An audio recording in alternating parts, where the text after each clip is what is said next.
Last session, we named the gap. That space between what you know theologically and what you actually live. We traced the shame spiral and established something important. Willpower can't break it. Because the cycle isn't being driven by behavior, it's being driven by an identity belief. So before we get to the solution, we need to understand what the cross was responding to. You can't fully appreciate the verdict without first understanding the courtroom. That's what this session is about. The old covenant, the law, and why the system that came before the cross could only diagnose the problem with devastating accuracy, but had absolutely no power to fix it. Let's start here. What was the law and who was it for? The law was given by God to Israel at Mount Sinai. It was a covenant, a legal agreement between God and a specific people at a specific point in history. It wasn't given to all of humanity for all time. It wasn't designed to be the permanent and final word on how people relate to God. Galatians 3 verse 24 to 25 makes this explicit.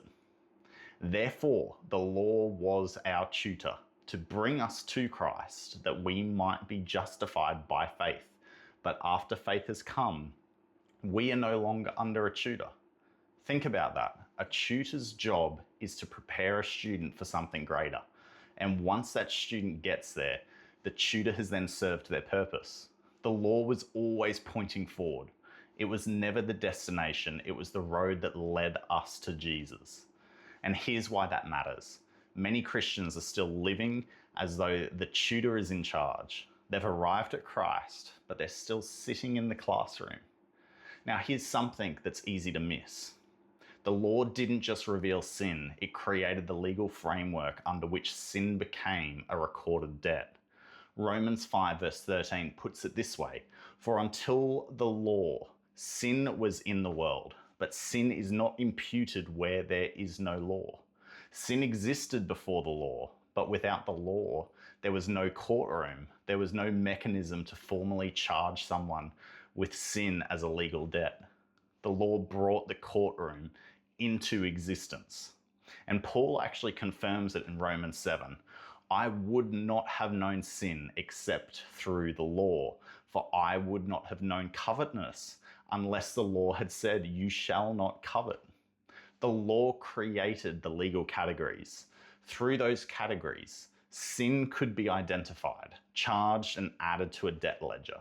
And that specific function is what it served. A specific covenant with a specific people, creating a specific legal framework that pointed toward the one who would permanently close the whole thing down. Now, I do want to be fair to the law here. The law was good. Paul says it himself in Romans 7 verse 12. The law is holy and the commandment holy and just and good. It accurately reflected the moral character of God. It established what righteousness actually looks like. It set a standard that was real and right, and it could diagnose sin with complete accuracy. Romans 3 verse 20 says, "By the law is the knowledge of sin." Think of it like a mirror. Hold it up to your life and it will show you exactly where your failures are. It identifies sin, names it, records it. And in that sense, it was perfectly effective. But here's the thing about a mirror. It can show you a problem, but it can't clean what it reveals. And Romans 8 verse 3 gets to the heart of it. For what the law could not do in that it was weak through the flesh, God did by sending his own son. The law could not justify. It could not forgive. It had no power to transform the nature of the person that was standing before it. It could only demand and record. And actually, the law didn't just fail to reduce sin. It actually had the opposite effect. And 1 Corinthians 15 verse 56 says, "The sting of death is sin, and the strength of sin is the law." So stay with me here. The law empowered sin. The moment something is legally defined as forbidden, the flesh is drawn towards it. This is why performance-based Christianity cannot produce freedom. The harder you push against sin through self-effort, the more you feed the system that empowers it. The law amplifies what it was trying to constrain. And Paul puts the sharpest possible edge on this in Galatians 5, verse 4.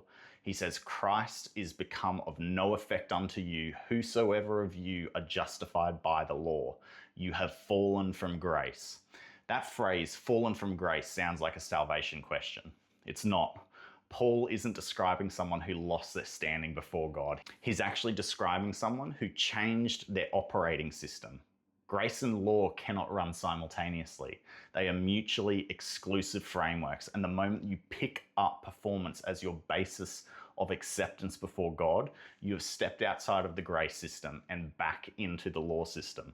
And the law system, as Paul just established, actually empowers the very thing it was supposed to restrain.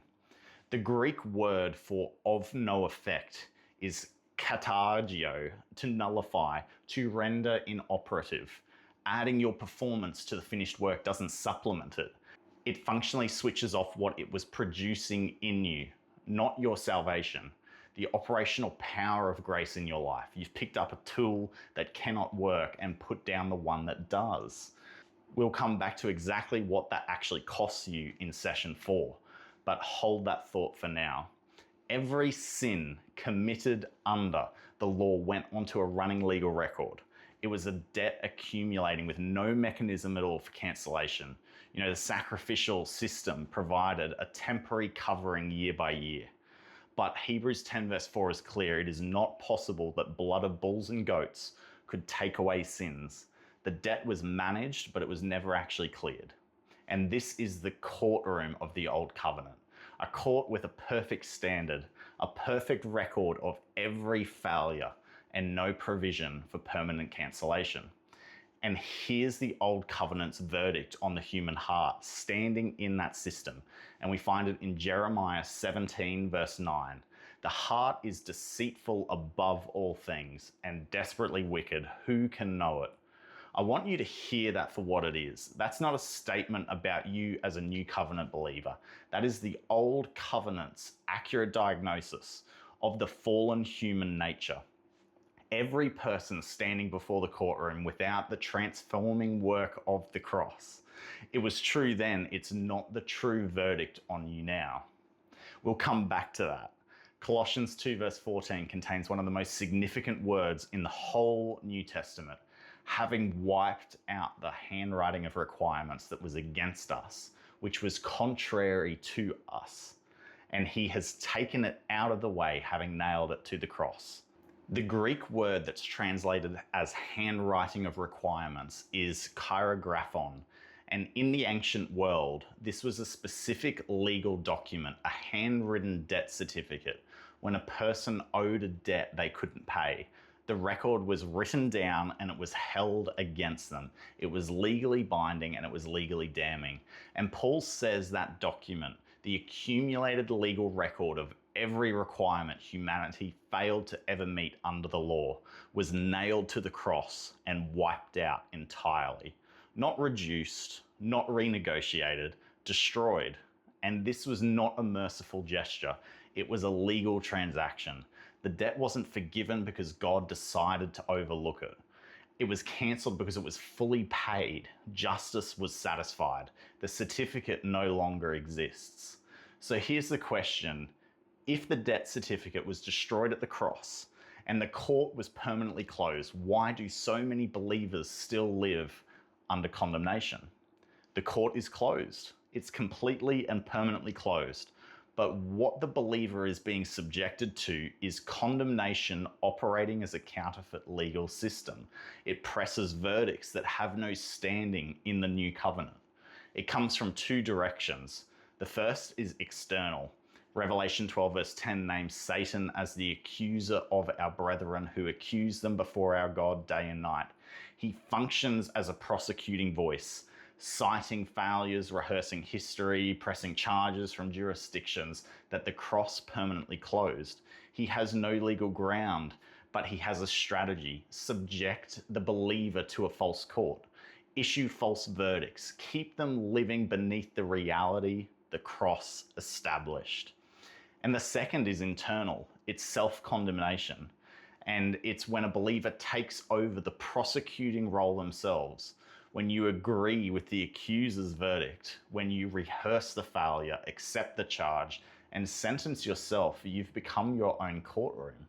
And Romans 8 verse 1 doesn't qualify its statement. There is therefore now no condemnation for those who are in Christ Jesus. Not no condemnation except what you bring on yourself. No condemnation. And the court is closed in both directions. Here's what this connects back to. Mixed grace teaching creates the environment where both forms of condemnation are most effective. When performance determines your sense of acceptance before God, every failure becomes an invitation for the accuser to press his false case and for you to agree with it. Every sin gets treated as evidence in a court that doesn't exist. That's the mechanism behind the shame spiral from session 1. It's not random, it's condemnation, a force that is not of God, subjecting you to a false legal reality. The court is closed. The debt doesn't exist, but condemnation doesn't need a legitimate courtroom to operate. It only needs a believer who doesn't know the court is closed. And here's the thing about the law. It was never supposed to be the end of the story.